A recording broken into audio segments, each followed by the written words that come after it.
Welcome to our channel. Today we how to recover files with GoDaddy step by step clearly.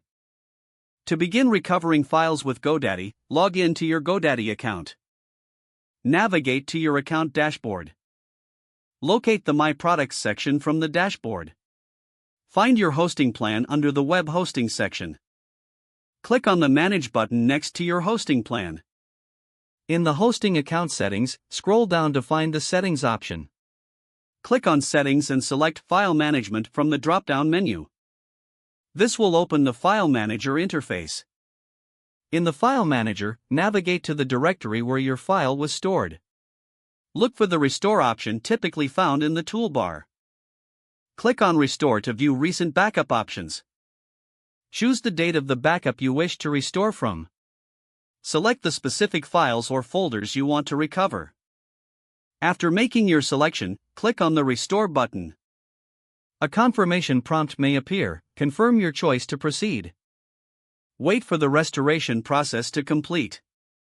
Once done, check the original directory to verify that your files have been restored.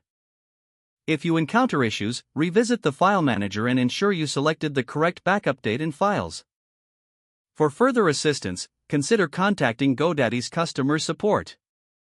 This concludes the step-by-step recovery process for files using GoDaddy.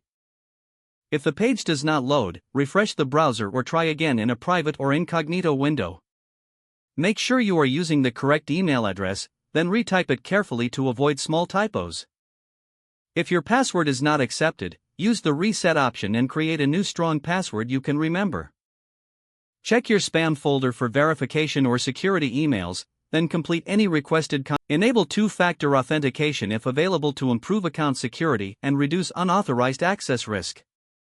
After signing in, review your profile details so your contact information and settings are accurate and current. If you see an error message, note it down and try again after restarting your device and internet connection. Log out when you finish, especially on shared devices, to keep your account and payment information secure. Don't forget to like this video and subscribe to our channel for more step-by-step tech guides.